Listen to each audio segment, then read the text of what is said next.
We're going to start our program. My name is Jared Smith with SEIU. We're going to start off first with our co-hosts, Working Families Party, Nicholas O'Rourke, who serves as the director of Working Families Party, to give us an invocation. Nick?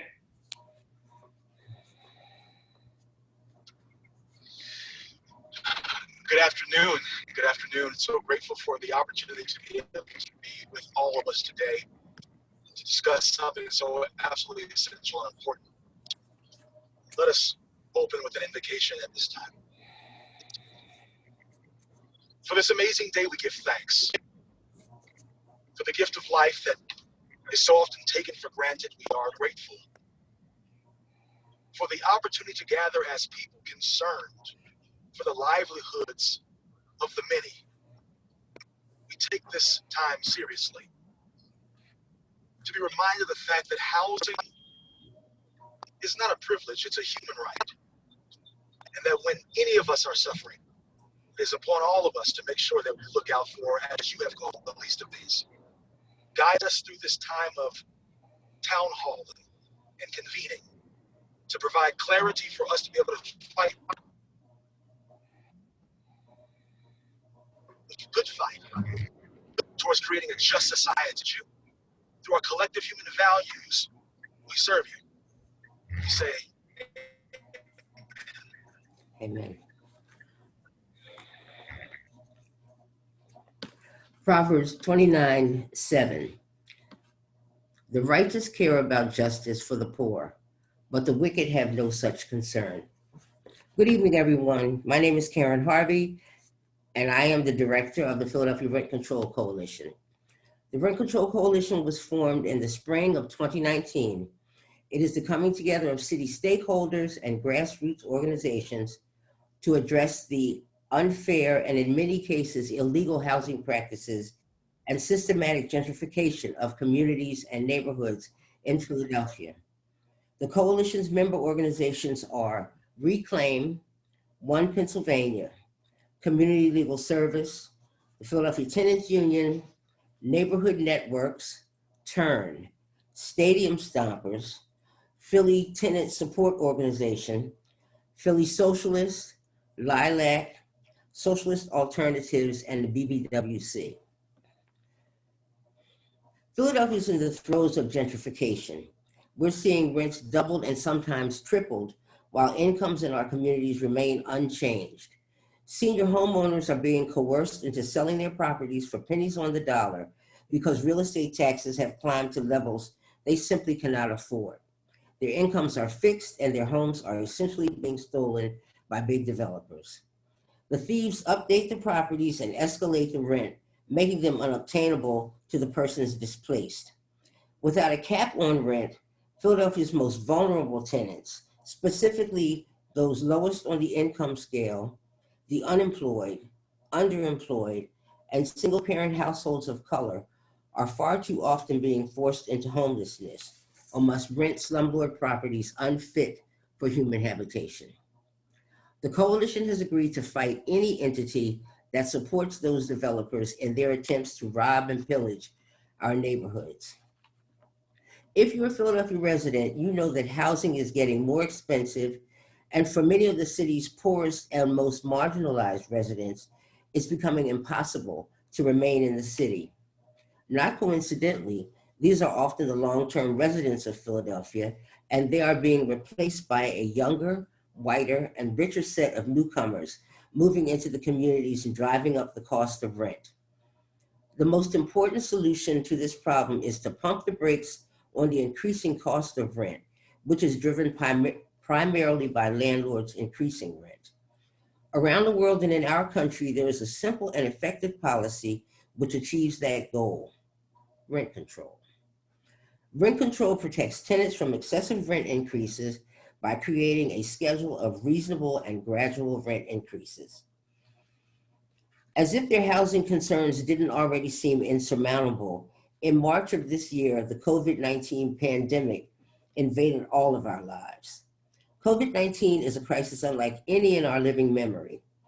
Even as everyone agrees that home is the safest place to be right now, For too many of us, there is no home, no safety from the virus. Without major changes in our laws and the government's role in our lives, many will lose their homes and the health and safety for ourselves and our communities that they provide. So many people are out of work and have lost access to the income and health benefits which that work provided. Even when people return to work, they'll not be making any more money than they did before. And without drastic government action, returning to work is more of an if than a when. By that time, many businesses will have closed completely, and even those that reopen will be unable to hire immediately because there will be no money for people to spend for the goods the business offers for purchase. Even before the pandemic, 54% of tenants are already rent burdened, as their rent accounts for 1/3 to 1/2 of their incomes. Right now, thanks to Philadelphia City Council, the Emergency Housing Protection Act offers some relief, but without dedicated evaluation and action on behalf of those we've identified as most impacted, serious consequences up to and including homelessness represent the reality. If we honestly assess the situation, rent control makes perfect sense in the here and now. The federal government has already acted to protect homeowners by delaying mortgage payments through the CARES Act. It's only fair that we begin in earnest a dialogue about protections for the people you'll hear from today. In other words, rent control is an idea whose time has come.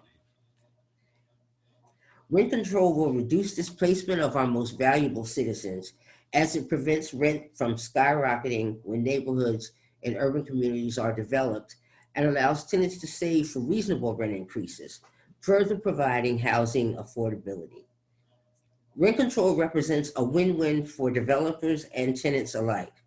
Opponents say rent control depresses construction of new housing, but in cities with rent control, a review of construction rates found no discernible decrease in construction following the adoption of rent control.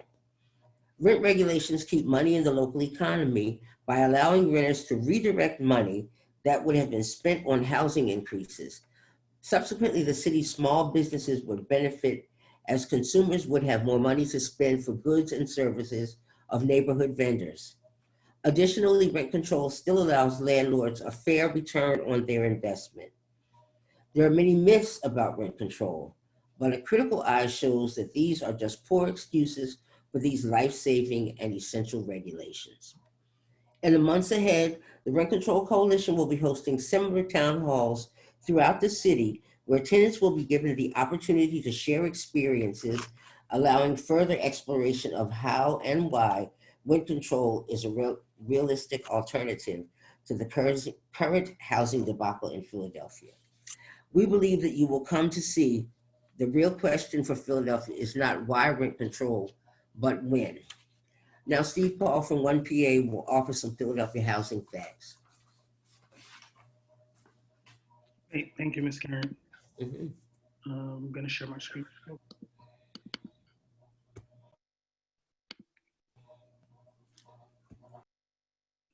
Good afternoon, everyone. My name is Steve Paul, lead political associate for One Pennsylvania and a steering committee member of the Rent Control Coalition. So we've seen more than 30,000 deaths, more than 30,000 coronavirus cases in Philadelphia, and almost 2,000 deaths already here in Philly. The pandemic has left many of us wondering how we're gonna pay our rent, our mortgages, or quite frankly, even how to put food on the table, or whether we risk our lives going to work. But I just wanted to be clear in this moment before we hear stories about what folks are going through, that I wanna make it known that COVID-19 did not start this problem of poverty and housing insecurity. In fact, I believe everyone in this space understand that it only highlighted the issues that we've been fighting for decades, which is that housing and healthcare is a human right, and that in order to survive in society, those two things are necessary. Even before COVID-19, we had 200 Philadelphians who are struggling to pay their rent, buy a home, cover mortgages, pay property taxes, or other housing costs. And on any given day, nearly 6,000 Philadelphians were homeless. And 1,500 of those were children under the ages of 18. This crisis of poverty and housing is rooted in a long history of displacement and disinvestment in low-income communities of color. And in Philadelphia, the places that particularly got hit hard from this racism and systematic oppression was Southwest, West Philly, and North Philly. This is also rooted specifically in a long history of racial segregation, systematic racism, including policies and practices of government and, quite frankly, collusion with real estate and other industries who segregated Black residents to certain neighborhoods. This segregation limited our ability and our people's ability to move about the city, but also it ensured that our neighborhoods had less investment and that we weren't able to move into places where there were investment. Even after this practice of redlining ended, many neighborhoods in Philadelphia that were redlined continue to see a lack of investment and remain extremely racially segregated. Even till today, you can see that in Philadelphia. And if you skip to modern day, today, those previously redlined neighborhoods, segregated neighborhoods, were the main targets for subprime mortgage lenders, which led to the Great Recession, where we saw 10 million people eventually losing their homes across the country. And $1 trillion of wealth was gone because of this practice in the Black and Latino community.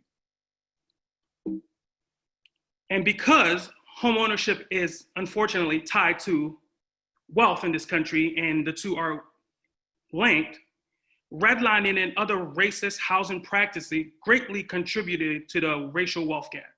And in fact, it is a key factor in Philadelphia's high level of poverty. And we'll talk a little bit more about that. And right now I'm going to pass it to Rachel at Turn. Stephanie at Turn. Oh, sorry, Stephanie. Yep. That's okay. Hi, everyone. Thank you so much for being here tonight. This is such an important issue that affects literally everybody, right? Like the neighborhoods affect us, even if individually we're not struggling for housing ourselves. So my name is Stephanie Doran-Bosch. I'm one of the attorneys at Turn, the Tenant Union Representative Network. Turn is a tenant service and advocacy organization that promotes the human right to housing. We do a lot of community education and counseling, and I'll put the tenant hotline number that we share with other legal services organizations and some other information in the chat. And we also fight for stronger legal protections for tenants and communities. But what I'm here for tonight is to introduce the next group of speakers.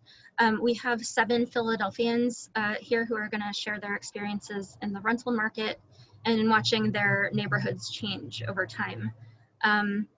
Some are parents, some are young people just starting out on their own, some have run into financial trouble during the pandemic, one's a pastor, and some, like way too many Philadelphians, have moved back and forth between being a tenant housed and being houseless. You're gonna hear these speakers talk about things that they've experienced that might make you think, hey, that sounds illegal, that person should talk to a lawyer. So I am one of the lawyers that a lot of people talk to about this stuff, and I can tell you that way too often there just isn't a good legal solution for individual situations, for a lot of reasons that I'm not going to get into tonight. That's another meeting.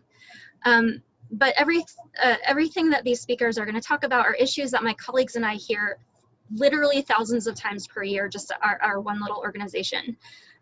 These are systemic issues. They're not things that are going to be solved easily by one person at a time, and they need systemic solutions.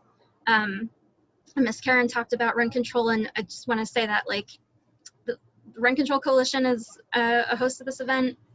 No one in that coalition thinks rent control is a magic solution that's going to fix everything. It's a piece of the puzzle, right? It's a necessary piece of the puzzle, but it's a piece of the puzzle. So when you hear these our next group of speakers speak, please don't be asking yourself, well, what can this tenant do, or what would what are the legal solutions? Because first of all, that's my job.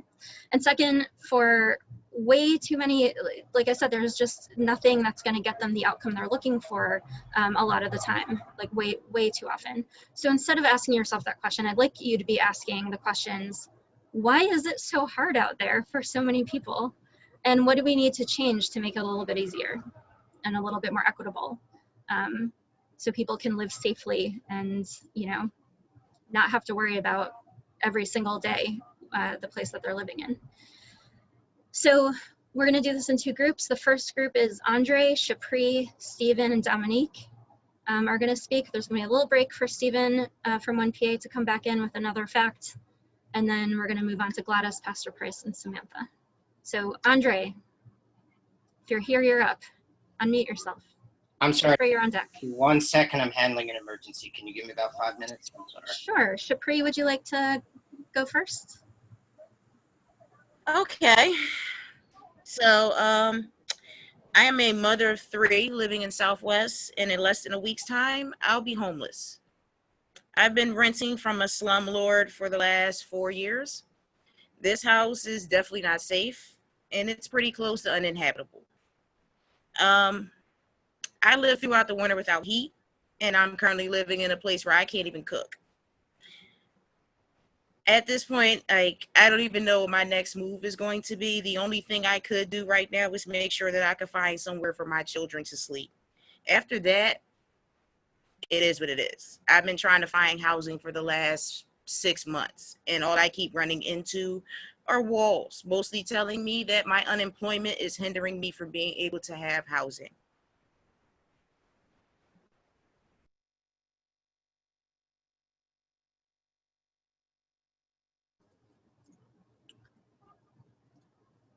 Thanks so much, Shapri.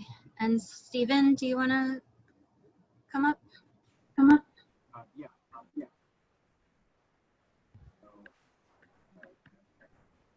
All right. My name is. Good evening. My name is Stephen. I'm from Philadelphia. I moved up here from Florida so that my son could have both parents in his life. Being a single parent comes with its own set of challenges, which can be compounded with being a father to an autistic child.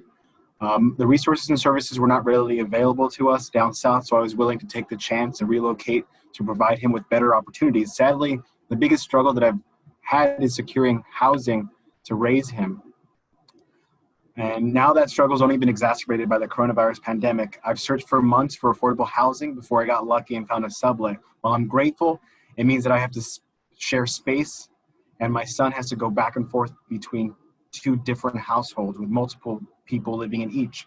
We can only do so much to make sure that everyone stays safe and healthy, since he will not tolerate a mask for too long. To keep us safe, I've had to isolate myself and get tested anytime I go to a new place with strange people, I guess.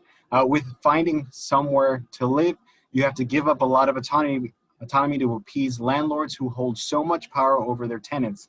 Now I only have a month to find another place, which will hopefully be better. I was surprised after reading a lease for a prospective rental unit that makes sure that I agree to being evicted if I can't pay the full balance of rent after a grace period, or if the property is sold, that my lease can be null and void at the whim of the new owner. This should not have been the case before the pandemic, and it should not be the case now.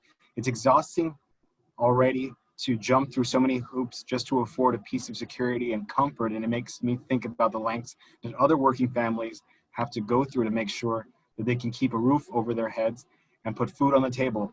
We're not only responsible to ourselves, but to our children and to each other. This is the time to show that the residents of Philly are protected most of all during these chaotic times where our basic needs should be met. I'm participating in this town hall to share my story because I believe that everyone has a right to access fair and just means of housing. Thank you. Thanks so much, Stephen. Dominique and then Andre Thomas, if you're ready. Dominique first, though. Okay. Hi, everyone. I'm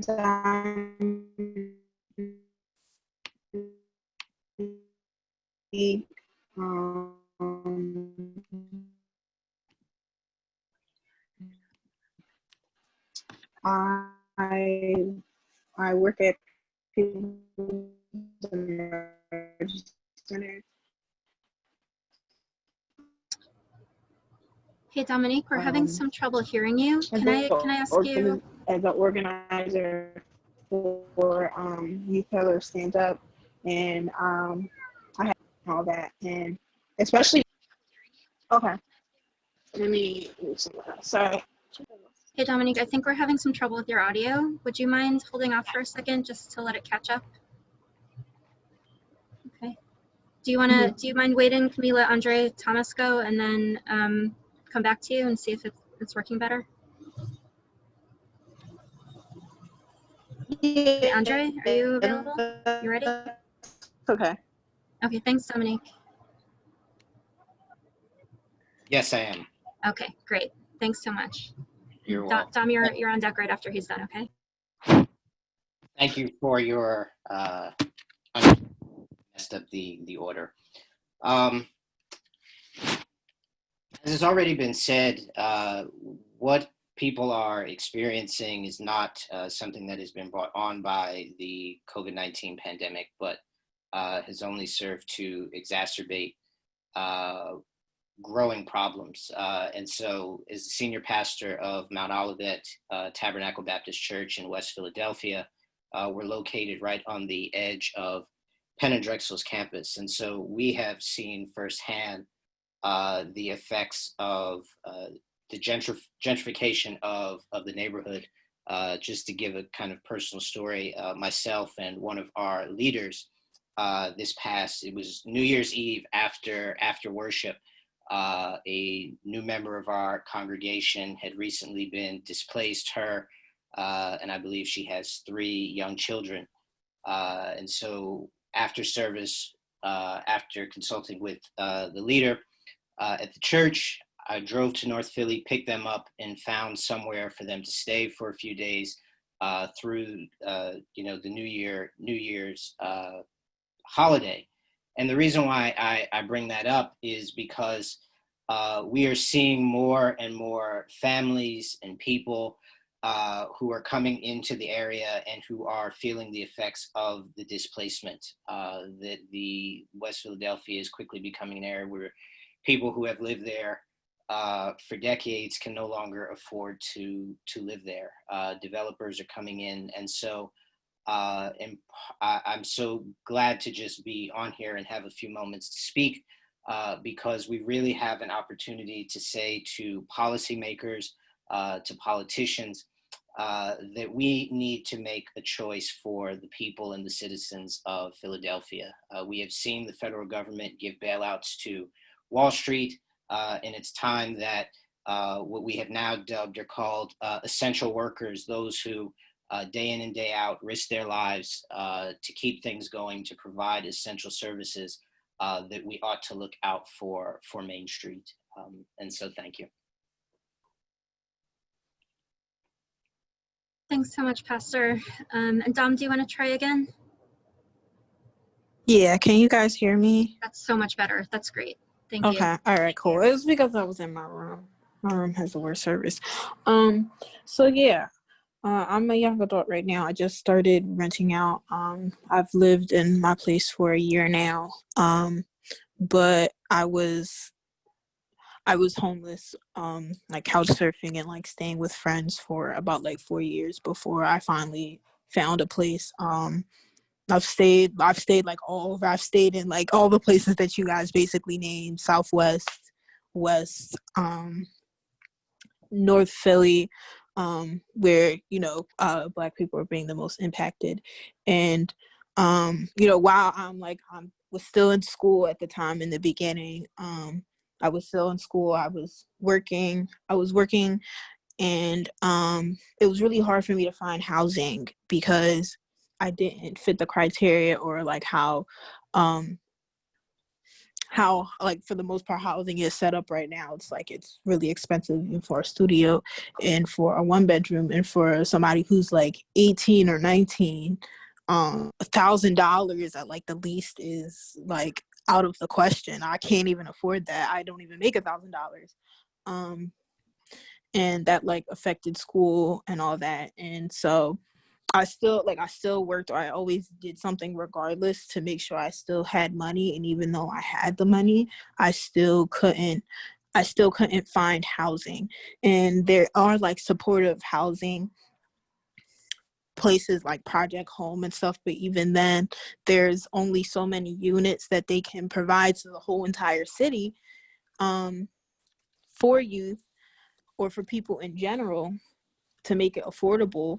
But even then, you know, there's a limited amount of people, and there's a whole lot of people in Philadelphia, so it's very disproportionate. So yeah, I would often stay with friends for some time until I had to leave. I stayed with my family who was abusive, and I left originally in the beginning.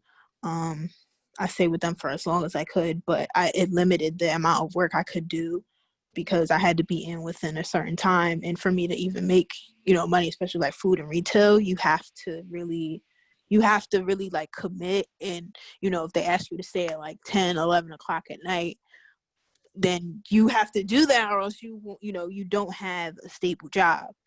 And,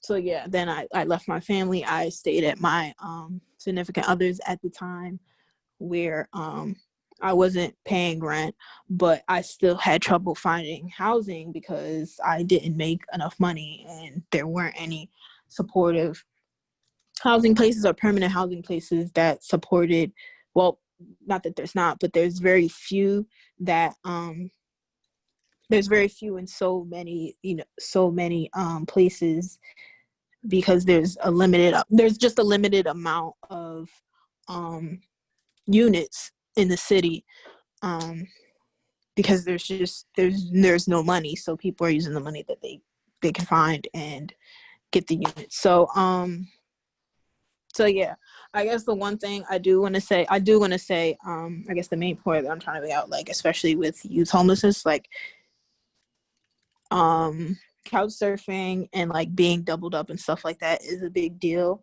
But because you don't fit that because the definition of what youth homelessness looks like doesn't fit the criteria of, it doesn't fit in with how couch surfing and being doubled up like with families, or there's just too many people in a house, that limits people. That limits people, and especially young adults, into like what they're able to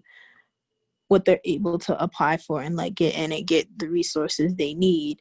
And a lot of times, people fit youth into this a lot of people fit youth into like what homelessness looks like out on the street, but it's really not like that. We're always working, we're always actively working, we're always trying to do something, but because the definition usually we fall through the cracks because of the definition and the fact that there just isn't enough supports out here to prevent youth from becoming homeless, and not enough funding for certain programs or organizations to be able to make affordable units to house people, and especially young adults, so that way they aren't homeless.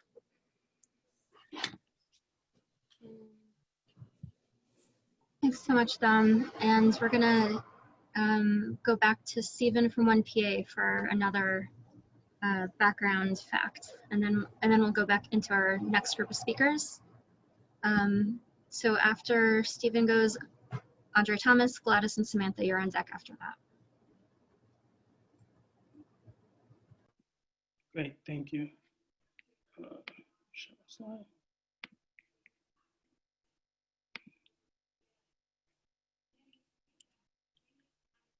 Anyone? All right, so thank you so much for sharing your stories, everyone that just went. So I wanted to start this next section of facts with just this graphic. There's been a lot of studies on like the wealth income gap, and the studies about the fact that white folks have more wealth and generational wealth than black Black folks. This specific study stood out to me because although Black people only make up about 14% of the United States population, as you can see by this slide, they are more than twice likely not to have any wealth at all, like negative zero wealth, than white folks, even though we only make up 14% of this country. So I wanted to start with that because as we continue this town hall, over and over, you're gonna hear stories and statements about the root cause of the housing situation we're in. Because we know that poverty, and we talked about it and you heard about it, poverty is deeply rooted in racial segregation and housing discrimination and job discrimination. This surprisingly impacts Black folks more than white folks. And specifically, the issue of poverty impacts Black women and single mothers. And so here are some facts. Here in Philadelphia, we have 400 people living in poverty. 122,000 of them are children under the age of 18. 190 people live in deep poverty. 190,000 people, live in deep poverty, which means they are at or below the 50% of the federal poverty line. The other thing I wanted to point out is like the city's poverty rate has been persistent over the years. So oftentimes elected officials will say, we can solve the poverty issue. Let's give more tax break to corporations to bring more jobs. Let's give more subsidies to Comcast. Let's give a tax abatement so we can get more development. All of that has happened in Philadelphia, yet the poverty issue has not been fixed. So we know these are not the ways to fix poverty. And because of this long history of ignoring Black and brown folks, essentially, we know now that Black, brown folks, immigrants, women, single moms are not only gonna bear the worst outcomes of COVID-19, as we've already seen, but also the worst fallout from the economic fallout, the worst of the economic fallout. And that's when it comes to jobs, when it comes to housing, when it comes to healthcare, when it comes to everything. And right now we have 40 million people nationwide facing evictions because they are not able to pay their rent. And this is a huge number of people who potentially will face the trauma of being displaced. And just for comparison, during the housing bubble in 2008, about 10 million people lost their homes. So this is about to be 4 times as many people being displaced in this country. And our society, as one of the speakers always mentioned earlier, always figures out a way to bail out the banks, bail out the corporations.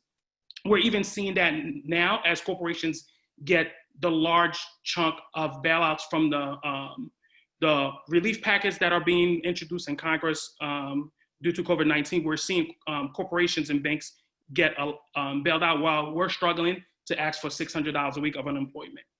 We are basically here demanding that our government, our elected officials, local, state elected officials, federal elected officials stand with us and bail us out this time, and not the corporations. In Philadelphia, I'm happy to say we've been able to have some wins locally, Just Cause, Right to Counsel, and most recently, the Emergency Housing Protection Act, which was a package of bills that was intended to provide some temporary relief for folks who were affected by this COVID-19 pandemic. And we'll talk about why this is important and shortly, but basically the bills did a few things. They extended the statewide eviction moratorium so folks wouldn't get kicked out of their home. That's about to end on August 31st. It also required landlords to enter into hardship repayment agreements with people who are experiencing difficulty. So your landlord couldn't evict you. They would have to get into some kind of payment agreement with you if you weren't able to pay. It also required your landlord to have a conversation, mediation between you and your landlord before they can even take the steps to file for eviction. And more importantly, it also imposed like a penalty of up to $2,000 for anyone who's experienced illegal lockouts.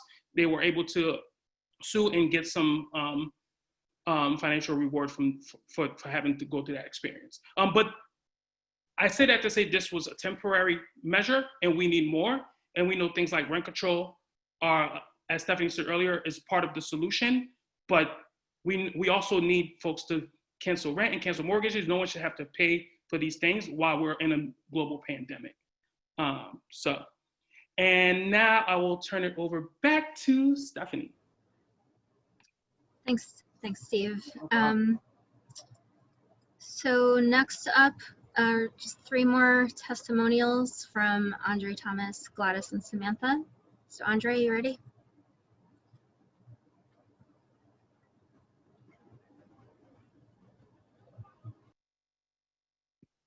I'm sorry, I'm going again. No, it's another Andre. Oh, okay. Can someone unmute Andre from YHSU? Thank you. Can you hear me? Can I do that? Yes, we can hear you, Andre. Go ahead. Thank you. Just wanted to bring up, so I'm from North Philadelphia. That's where I was born, raised for quite some time. And we lost that home. Now, we lost that home due to a dispute that happened between landlords with, property fixes and things of the sort. And it ended in the option of, a lawsuit or a move. I think people really forget, though, that when things become lawsuits, that takes a lot of time. You don't just sit there waiting without progress being made in your own personal life before these things happen and before it's even decided if they can happen. That's assuming in best faith that we win these cases. So my family tried to play just the smarter role, the long game, and decided that moving on from that home would be the best move. Now, that's led to a lot of situations in which leases go up and then we want to reevaluate, want to reapply, but we see price raises. Price raises that essentially cause us to then have to move elsewhere. Now, I think that it's really important that we do have some accumulation there. A lot of people will say that you need to focus on what you can do, not what you can't. And what we can do is try to focus ourselves, work hard, and accumulate some wealth, some value, and work hard to then move us up. But the issue with that is, how does that happen when you don't have a stable place to call a home? Because landlords are constantly in a spot where they're the ones who make the rules. They're in control of this entire game. And if you don't abide by them, or if you aren't fortunate enough to just be unaffected by it, then what's the next step? Where do you move forward? From there, we've been led into situations of homelessness, couch surfing, as Dom mentioned earlier, and we've just seen a lot. And we haven't been in a stable situation, a stable housing situation, until just recently. Around 2017, we were able to find a house, and now we have to move again. So we really need some sort of rent control and just greater landlord accountability, not just because it's the best thing to do, but because people's lives are affected. It's not just a long-term daily thing that shuts down certain people's lives and moves them out of certain places. This is something that becomes sort of a daily awareness sort of thing. If I know when the lease is up that I'm not going to be able to stay here, if I know that my landlord isn't doing what they're supposed to and no one can hold them accountable, then what am I supposed to do with that? And until there's something on paper and policy that we can actually use in the tenant's defense, then I don't see anything that will feasibly solve that problem. Thank you. Thank you so much, Andre. Before we move on to Gladys, I just want to say out loud what Sam put in the chat a few minutes ago. We have a lot of politicians, activists, and organizers, elected and soon to be elected politicians in the participants list. So if anybody has, we're going to have a brief question and answer session in a few minutes. If anybody wants to send Sam some questions, he's filtering them out and we'll ask them of some of the people who are here. So just put that in the chat to Sam Schwartz. All right, Gladys, are you here? You ready to go? Yeah, hi. Can you hear me? Yep, you sound great. Go ahead. Thanks for having me. I don't really want to take up too much time. I'm currently in West. I'm Hispanic, and ever since I was small, and my mother and I, we moved around a lot because of the increase of rent, because of the continual eviction notices, and it made it impossible, like everyone said, to find a job. to get to work, to contribute to the community. Even as renters, we wanted and still want to take care of our home. And when you have these scum landlords, these greedy corporate landlords in the financial industry coming in and taking everything away, then there's no way that communities will be able to build. They come in, they disrespect, they do not invest in the community businesses and stimulating the economy. And I think not only rent control, but we should find a way to put pressure to tax Comcast and Hilco and universities, folks that are using public property and not giving back to the city, because then here we are, the citizens doing that and getting nothing for it. And all we want to do is contribute back. I think a lot of these people, mayors sitting on 6 figures, PHA, having all of these homes, I've seen my friends be in really terrible situations because of this. And the community has come together to use what little resources they have. And I don't understand why the city can't do that. And I appreciate everyone doing this work and continuing no matter what, because this is not only a healthcare issue now with the pandemic, but it's a human right issue. Like people exist out there.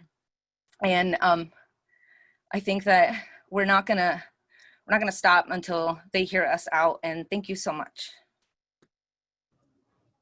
Thanks, Gladys.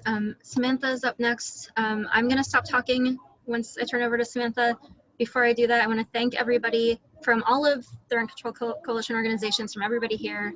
Thank you, Pastor Andre, non-Pastor Andre, Shapri, Stephen, Dom, Gladys, and Samantha. It takes a lot to share your personal stories, and it's all emotional. And I would like everyone to remember that they only had a couple minutes each. There's so much more going on in everybody's life than what you heard today, and about how much how housing just affects like where you're living or where you're not living just affects every part of your life. So thank you all again. And I'm gonna turn it over to Samantha, and then I think after Samantha we have, oh, do we have one more fact? I'm sorry. Did I get the order wrong? After Samantha, Lauren's gonna go with a fact, and then we're gonna turn it over to Councilmember Brooks, actually. So Samantha, then Lauren, and Councilmember Brooks. Thanks, everyone. You're welcome. Thank you for the shout out. So hi, everyone. My name is Samantha Stoneberg, and I'm a member with 1PA. I'm here today to say we need a council who is ready and willing to work with our movement to fix this crisis and do everything in your power to stop the avalanche of evictions that we are scheduled to experience. Late last year, I lived in a homeless shelter with my 3 kids. I experienced a lot of issues of mistreatment and began organizing other Black women in the shelter who also experienced abuse, neglect, disregard, and disrespect. My shelter learned what I was doing and threatened to kick me and my children out. So I spent the next couple of months saving all that I could and preparing for a move so that I could have housing stability for my kids and myself. On January 30th, I finally moved out. I was so proud of myself, but I moved into a nightmare of a home. My landlord was a huge slumlord, and after taking my deposit in just a few weeks of living with her, she turned off my electricity and started to notice other health hazards in the property. I talked to the landlord and she only cared about her money. No, we was not written legally. She ignored my children and I, so I left. I sent my kids to live with family, and now I'm looking for a new job and stable housing so that I can reunite with my kids. The housing crisis, The housing crisis in this city, the one that leaves Black single mothers in dangerous conditions in shelters, and the one that puts us in the constant eviction wheel, is the reason I am separated from my kids. And as a mother, I am determined to do what I need to do to get a safe and healthy home for my family. But I'm here today to say this is not only my story. Eviction and displacement in this city was well known before COVID-19. This is the story of many single Black mothers across the city. Because of racism and sexism and classism, We are often institutionally neglected, but we have a choice at this moment. Council, you have a choice in this moment to choose to do all that we can. Call the courts, local and state. Put pressure on the federal government with us. So this isn't the case for the thousands of other mothers and aunts and sisters and cousins as of next week. Thousands of people are at risk of losing their homes and thousands of lives are at risk. But we have a choice to promote my and others' human rights to housing before big real estate business privilege. Don't do that. Privilege to line their profits, especially during a global pandemic. We have a choice to not continue to feed into the racist housing history so that many of us suffer from today. We have a choice to make sure parents can provide stable housing for their kids to learn in. We have a choice in 2020 to be a movement who uses this moment to be on the right side of justice. We can't be silent. Which side are you on? And I'm gonna end it there. Thank you for your time and attention.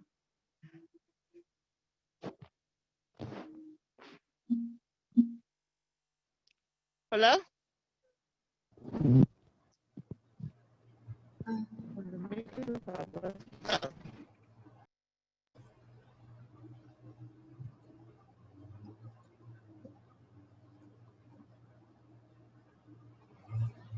Thank you, Samantha.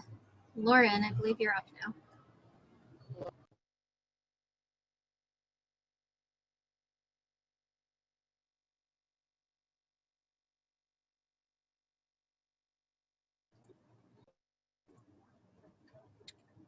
Okay, hang on a second. All right, you should be unmuted. Thank you. Can everyone hear me? Yes. Okay. Yep. I'm Lauren Parker. I'm here with Reclaim Philadelphia and Philly Power Research. I want to take a moment to lift up the fact that eviction court is scheduled to open next week. State and local eviction moratoriums are set to expire on Monday, and so that means that the local court could open as early as Thursday, that's September 3rd. And so this poses an enormous and completely unnecessary risk to tenants, both in contracting COVID in court and also losing their home during a global pandemic and economic crisis. So it's reprehensible that really any official during this time would allow evictions to resume now when we know that housing is medicine. And everyone has spoken tonight in sharing their experience about how evictions are violence. So I want to present just a little bit of context for next week. Thousands of tenants are at risk of eviction should court reopen. There are 1,300 tenants right now who have a court case pending, and 1,600 tenants have already received a judgment against them, which means that if they can't pay that judgment, they could get locked out. And 500 tenants could be facing lockout on day one. And we also know that even during the moratorium, landlords have filed an eviction against 300 tenants, even when courts have been closed. So we know that there's a lot of work to be done, and we can talk a little bit later about some of the actions that are planned for next week. So I think we can demand that courts stay closed, and we can all stand up for renters during this time. So I'm going to turn it back to Samantha to introduce Councilmember Brooks.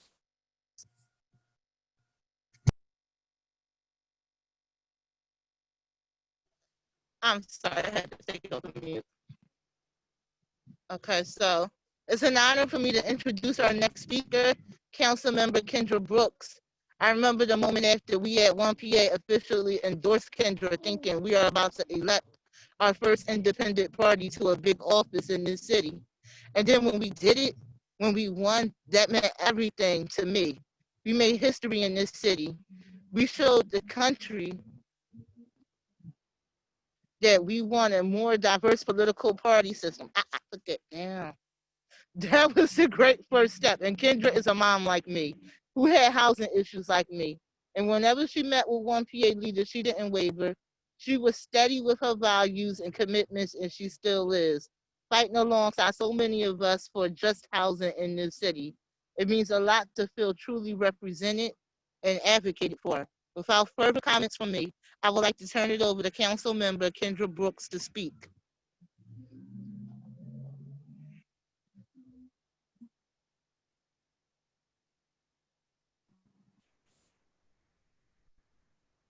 Thank you so much for that introduction, Samantha. I want to thank WFP and the Rent Control Coalition for organizing this event tonight. I also would like to recognize my fellow council members on this call today. First with council members Gautier and Gim, who have been instrumental on the housing legislation that we packaged together last session. And I also want to recognize Laurel from Councilmember Dime's office, Frank from Councilmember Green's office, Sean from Councilmember Gilmore Richardson's office, and my hopefully soon to be state colleagues, Nikhil Saval, Democratic nominee for PA Senate, and Rick Kajewski, Democratic nominee for the PA House. And last but not least, I especially want to thank everyone who shared their experiences today. You know that I hold them true to my heart and to this fight around housing here in the city. You know, my own housing experience, my own experience with housing insecurity has shaped my firmly held belief that housing is a human right. And my experiences working with housing insecure individuals in my office as an activist and now as a council member has continued to reinforce this belief. It is critical that we move with urgency and courage to create and maintain safe, affordable housing for every person in Philadelphia. As we navigate the COVID-19 crisis, reckon with structural racism, and plan for economic uncertainty, we must always center housing as a thread that holds everything together. The primary ways that low-income people of color are disenfranchised. That's why I introduced a resolution to hold rent control hearings as my first act as a new council member. My office is working hard to plan these hearings, which we feel more pressing than ever, given the thousands of people who are becoming housing insecure over the last 6 months. I'm also proud to work with council members Gim and Gautier, and I did around the Emergency Housing Protection Act. With the support of many community members and movement groups, these bills passed in the spring and set in place critical protections for Philly renters, including extended the eviction moratorium, requiring mediation before eviction, increasing penalties for illegal lockouts, creating rent repayment plans, and waiving late fees. During the past 2 weeks, Councilmember Gautier and I have been working with the organizers and the city officials to mediate conversations around the encampments. These encampments are visible, powerful reminders that thousands of people are being harmed by the affordable housing crisis on a daily basis, and that we must do more to provide safe, stable housing for all. We came to those conversations with the belief that dispersing and displacing unhoused residents was not a solution to homelessness, but would only cause further harm. Addressing the affordable housing and homelessness crisis begins with supporting the residents of the encampments. And it will not be resolved until every person in Philadelphia has access to safe, permanent housing. That's why calls like these are so important. And I want to thank you all again for taking the time to share, to listen, and to commit to real housing action. We need all hands on deck to this fight for true housing justice in Philadelphia. And I look forward to working with all of you. And now I want to turn it over to Sam Schwartz from the Rent Control Coalition, who will be facilitating the question and answer portion. Thank you. Hey, everyone. So I think the way that this is going to work is I will ask the question. Some are specific to certain individuals. Some are like kind of general, like for people on city council or their representative. So if you're on city council or here representing a city councilor and one of those questions comes up and you're really excited to answer, just shoot me a message and I'll unmute whoever is going to answer. And we're hoping that people can keep their answers to like 45 seconds, 1 minute. But if, you know, if it's a more in-depth question, maybe you can go a little longer, but we're hoping to keep this moving. The first question we got was for our future state senator, Nikhil Saval. So I'll unmute Nikhil. Hey, Nikhil, you there? Yes, I'm here. I also have my toddler. So Okay, yeah, that's fine. So this person, they saw a recent article. I think they think that it was in the New York Times. I'm not totally sure about like comparing that map Steve showed of the redlining with a heat map of the city. It wasn't for Philly, but it like apparently holds true for all cities. And they were wondering what your Green New Deal for housing would do to address these twin crises of heat and the remnants of, or the leftover effects from redlining. thank you. That's a great question. So the map that you're referring to, and actually I found this out from Councilmember Gautier tweeting about it, pointing out the overlap between redlining and heat islands in cities across the country. I mean, and there is a pretty strong correspondence, and so all of this goes to show that climate justice and racial justice and racial justice are deeply intertwined. We can't have one without the other, and so and we, one of the reasons we propose a Green New Deal for housing is the reason things that we've been hearing about on this call.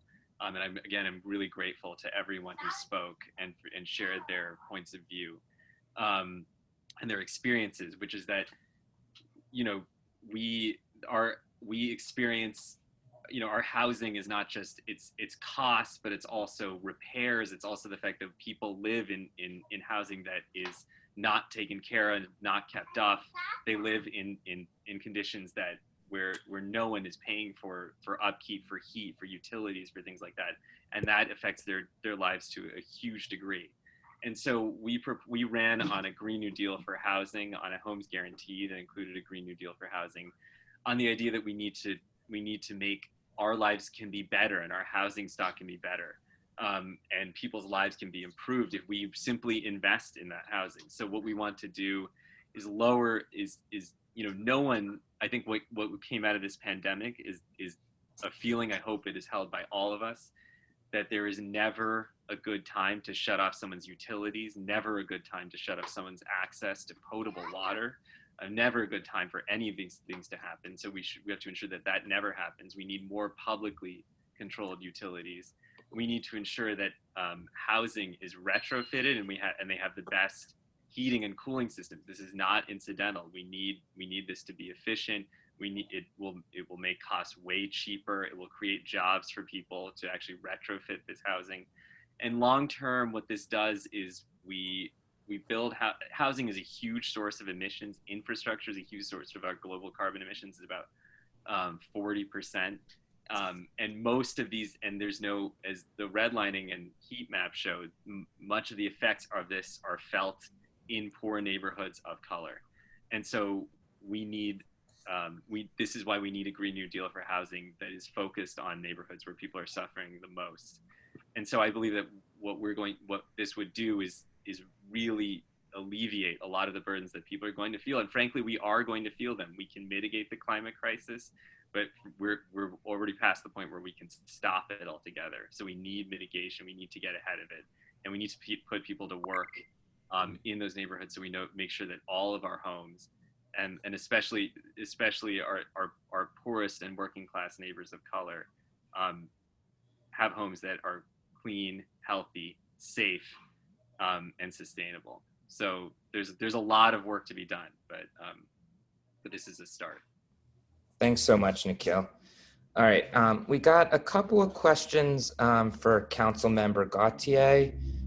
So hold on, let me find and unmute her. Jamie, you there? I'm here. Great, thanks so much for being with us tonight. So yeah, we got a couple questions for you, so I'll just ask you both and give you a little extra time to answer them. The first was about the rent stabilization part of the recent emergency housing bill you proposed. If you could just talk a little bit about like why you think that was important and if there's plans to like reintroduce it in the next session. And the other question, unfortunately, is I think you're the only district council person on there here, but if I'm wrong about that, and there's some other district people on who want to maybe field this, but they're just wondering, they noted that like as a district council person, you have a lot of power over land use in your district, and the question was just about how you can use that power to help ensure that there's affordable housing in your district. Sure. I'll answer the second question first, and then I'll give some insight on the first question. But the rent control bill that was a part of the Emergency Housing Protection Act was actually Councilmember Brooks's bill. Each of us had bills that were a part of that act that we introduced, and the rent control one was hers. With respect to land use and how, I'm using my powers as a district council member to get more affordable housing in the district. There are a number of ways that I'm looking at that and that I'm actively going about that. The first is through negotiations that I have on a pretty routine basis with people who want to develop in the district. With respect to development, there are many times when developers will have to get a zoning variance, and even when they don't need something from the district council member, developers don't necessarily want the district council member to be against them. So I have opportunities many times to try to negotiate when housing projects are coming before me. They're always very tough negotiations. Developers come into the district looking to make money. And my push is always around what they're building and, what I know that people in my district can afford. I actually did a housing study for my district. And so I have a sense of what the gap is in terms of the affordable housing needed in the district. And what the housing study showed is that the housing that we most need as it relates to rental housing or period is between $500 and $700 a month. That's not what people come to me wanting to build. So I'm in this constant negotiation, trying to ensure that there's affordability in these projects that are coming before the district. And many times I'm able to push and get more affordability in what's being built. I would like to have that not be a project by project conversation, because it's exhausting to do that with developers on a project by project basis. I would like to have legislation that mandates that developers have to build affordability into what it is they're developing. I don't think we should leave whether we have affordable housing up to the benevolence of developers. I think that legislators should say, we demand that our neighborhoods be equitable. And so I'm looking to put forward legislation around mandatory inclusionary zoning. I also think we can make much better use of publicly owned vacant land and property towards the use of affordable housing. I would like to see, for example, us promote community land trust and other forms of community ownership so that we can keep housing permanently affordable. I'm looking to introduce some legislation in that area this session as well. So those are just a few of the things that I'm thinking about and working on. With respect to the rent control bill, we didn't have enough support in the housing committee for that bill to pass.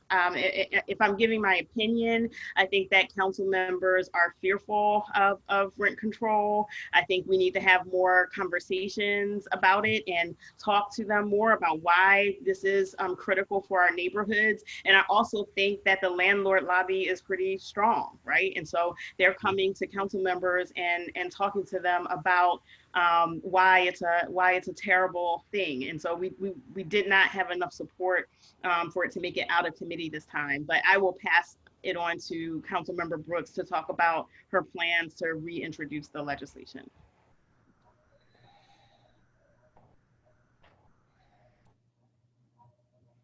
Yeah, thank you very much for those great answers, Council Member.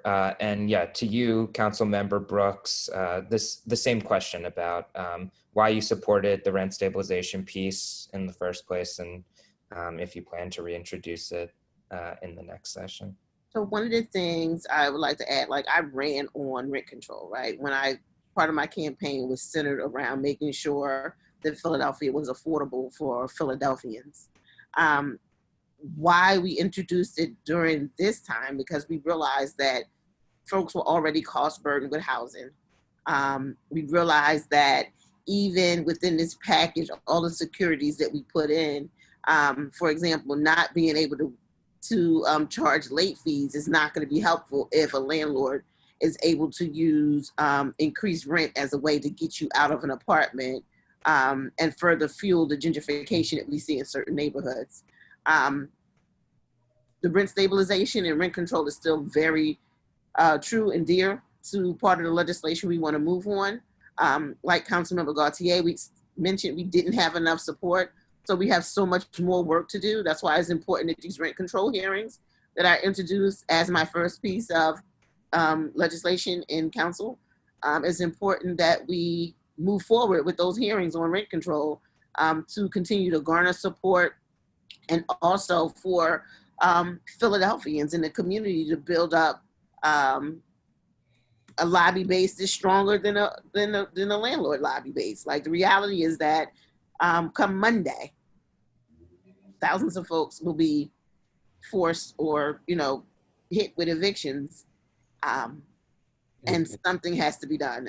So the rent control, rent stabilization is not over. I want folks just to be prepared to continue to fight for this, because this is something that we have to put in motion to secure housing here in Philadelphia. Absolutely. Thank you. So that actually leads really well right into my next question, which is for Helen.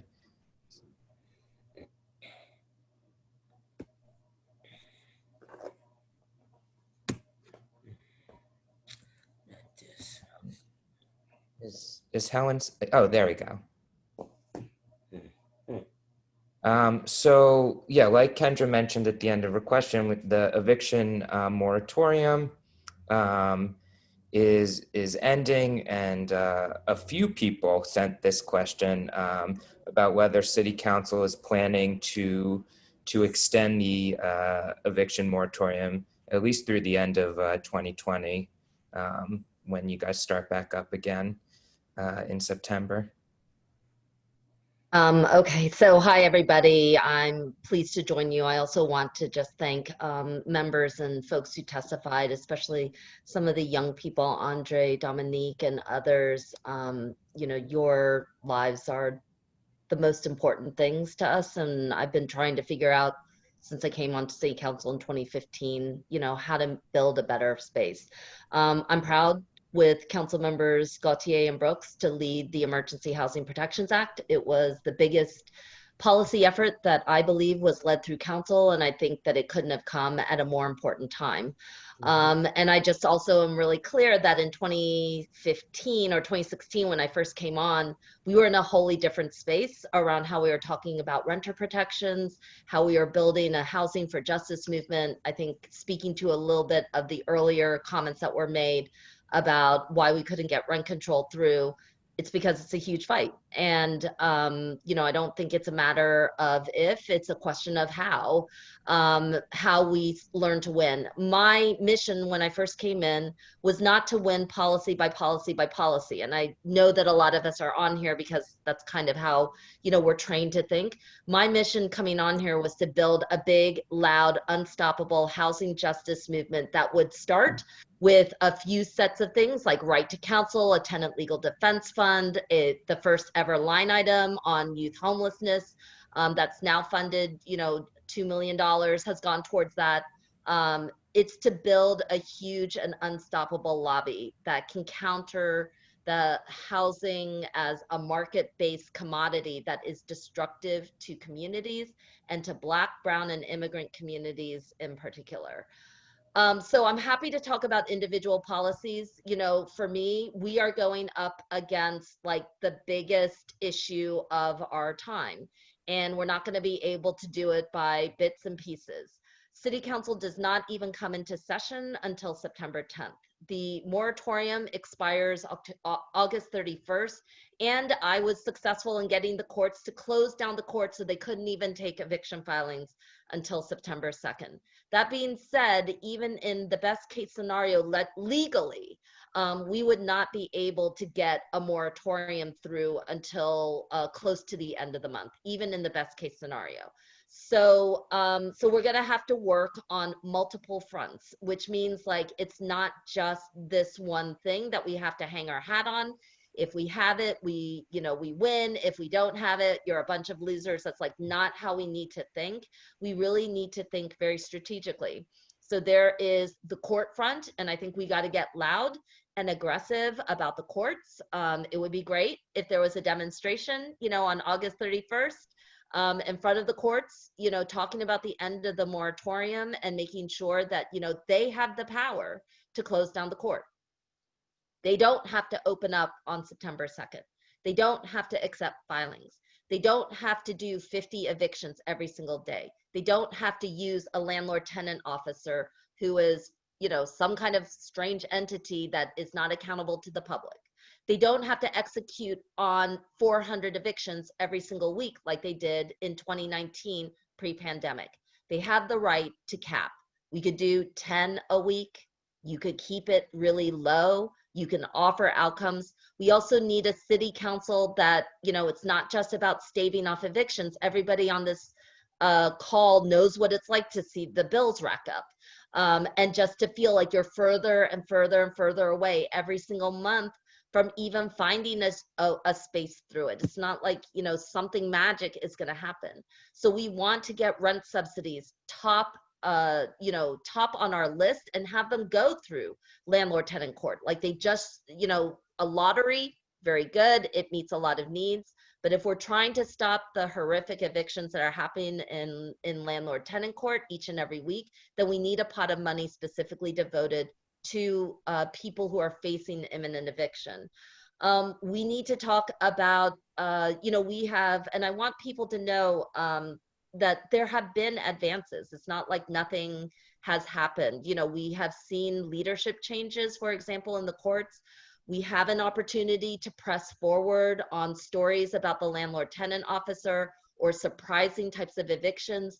We need a media strategy and we need an organizing strategy. Some of it is direct action, some of it's behind the scenes, but we need to get going, and it can't just be about like small pieces. If there's one thing that I think I've learned and figured out how to do well on City Council, it's learning to use every single corner of the powers of an elected office at the municipal level.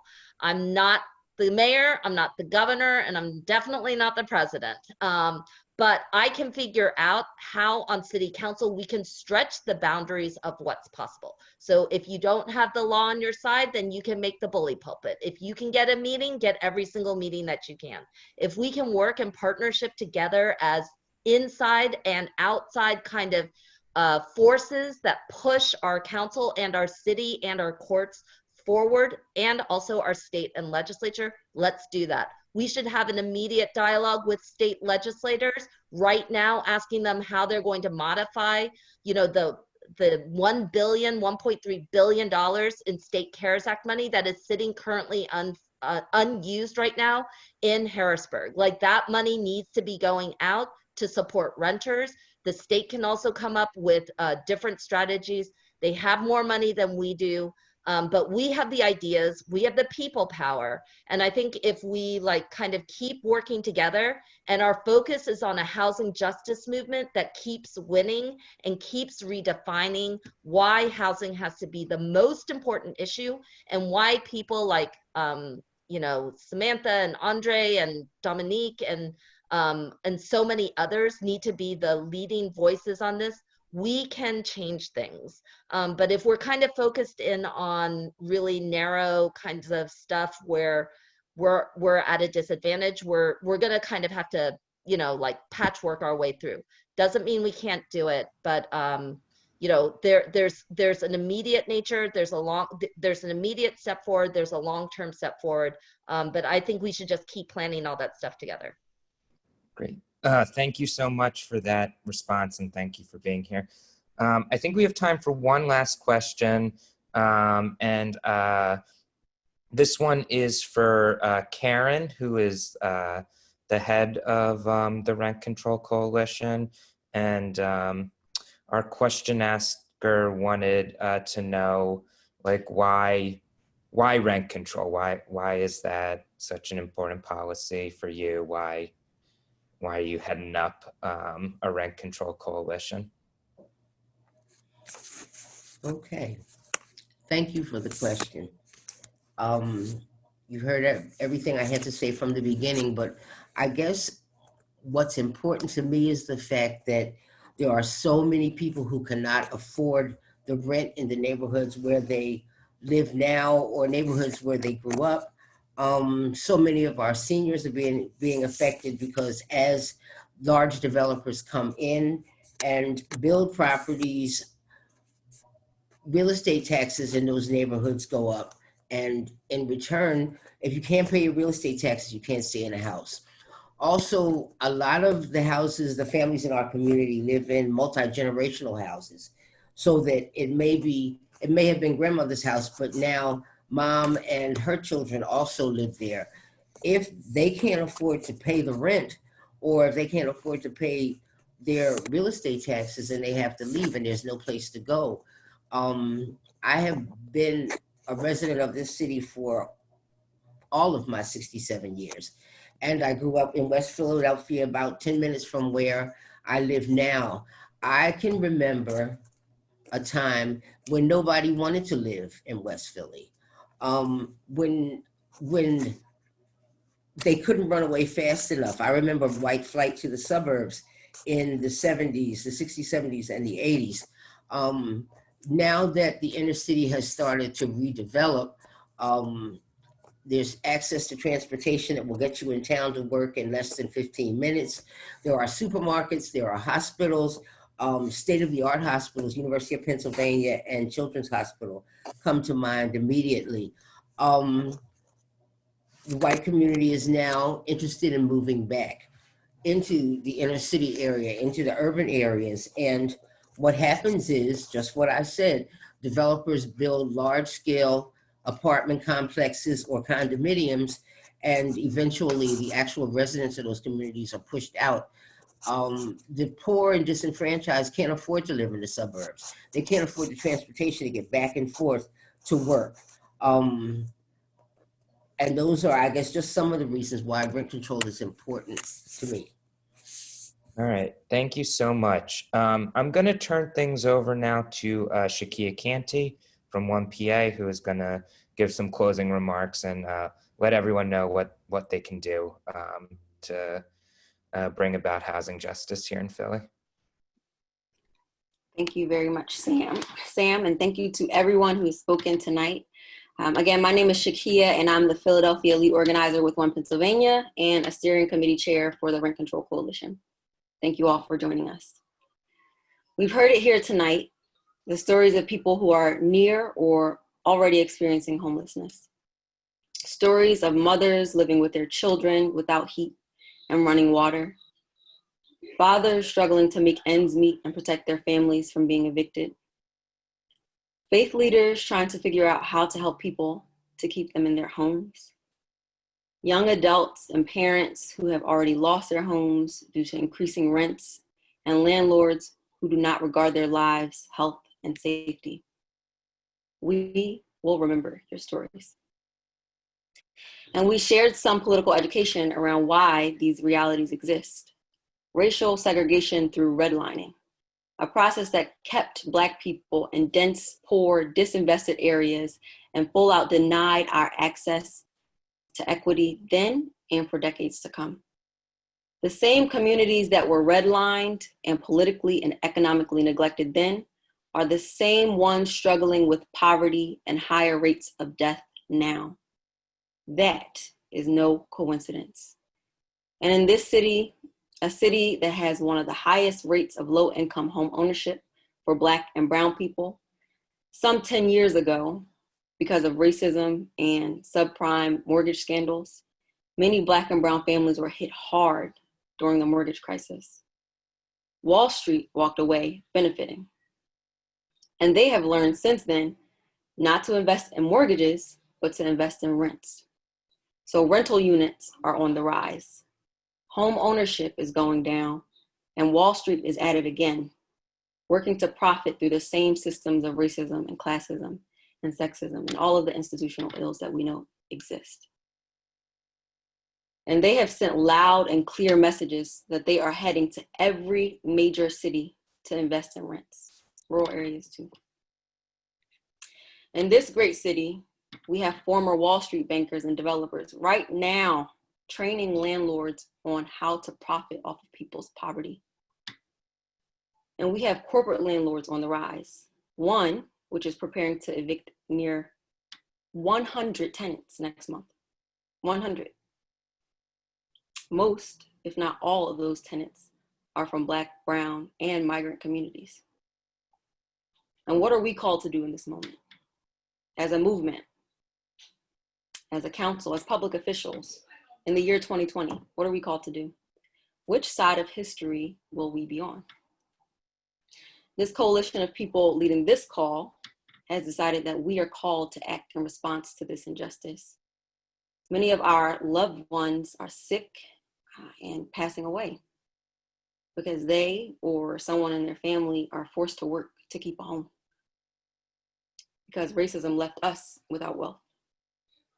And we're not going to take that lightly.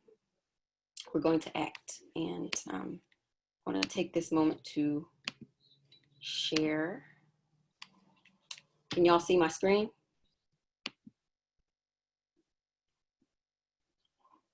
I'm going to take that as a yes. Yes. Yes. Thank you. So as I said, we're going to act. And recently, the governor announced that he doesn't have the authority to extend the eviction moratorium beyond August 31st. And as stated earlier, the courts are scheduled to open next week. So tonight, we're going to talk a little bit about some of the actions that are coming up, but we're also going to do an action right now. We call it a call to action because we have clear targets and we have clear demands right now in this moment. And we're going to take it to the lawmakers of our state. So I'm going to go to the next slide. We're inviting you to tweet the words that you see before you on the screen to state senators and state representatives. We have some folks who are about to be elected into office on the call. But for the people who are currently in office right now, we want to send them a loud message to help in any way that they can in this moment. So right here on the screen, there's a message that we can tweet out to senators and representatives. And you can see their Twitter handles. I believe that's what it's called. I I'm not good with social media, but you can see their Twitter handles right here on this slide before you. For those of us who don't have Twitters, please feel free to reach out to people who are social media savvy and send this message over to them. Ask them to tweet it out themselves or call your state reps and senators within the next couple of days, because we need these messages out loud and clear. So I'm just gonna pause for a couple minutes and let people tweet away. So we're gonna pause right here for a second.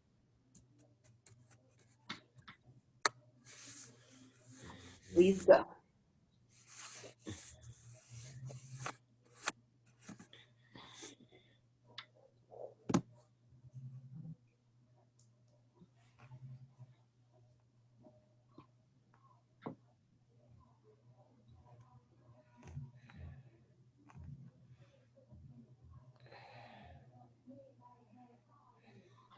And you can also like write in the chat if you've done it, shout it out.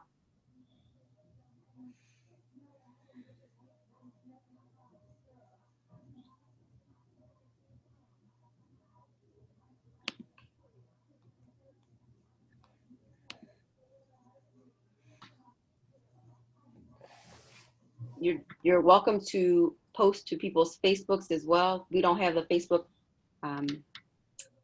lifted up here right now. We have the Twitter handles, but you're welcome to post to people's Facebooks as well. Definitely, I just got that message in the chat.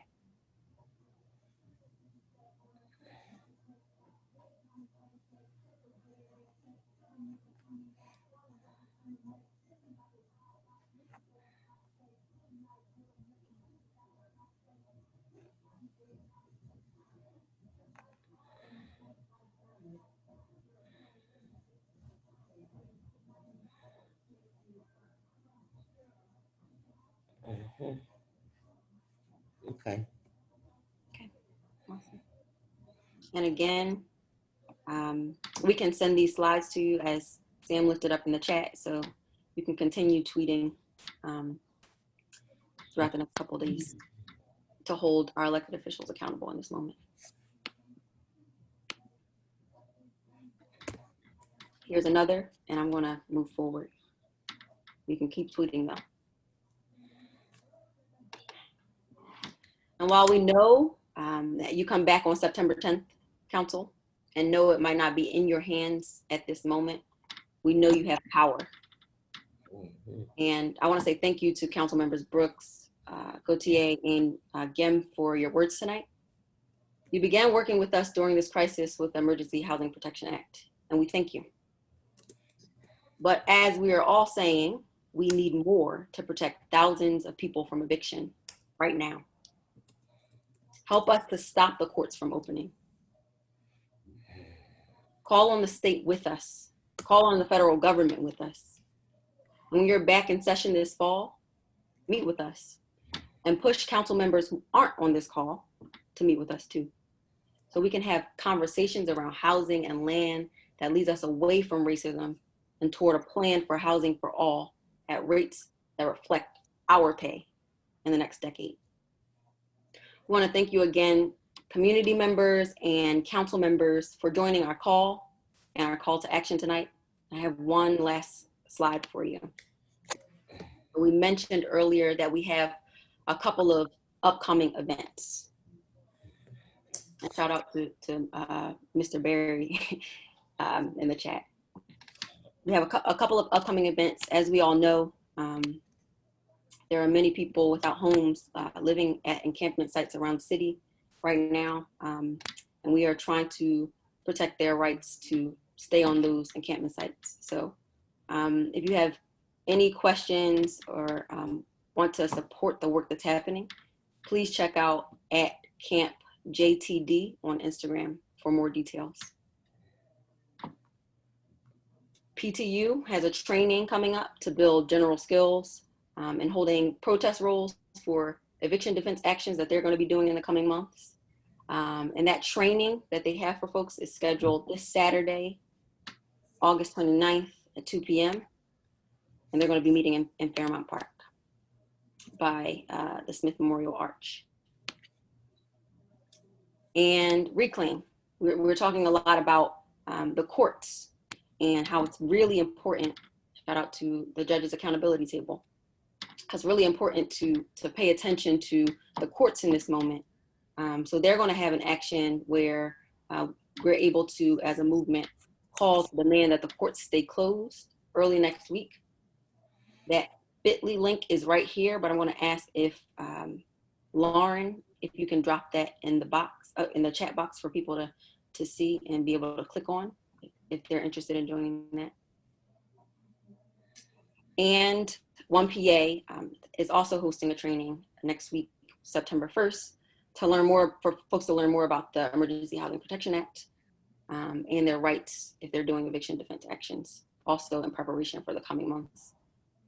So PTU and 1PA are going to be in a lot of conversation moving forward. So that's going to happen September 1st, 5:30 p.m. And we're going to meet City Hall North Side. So I want to leave this screen here.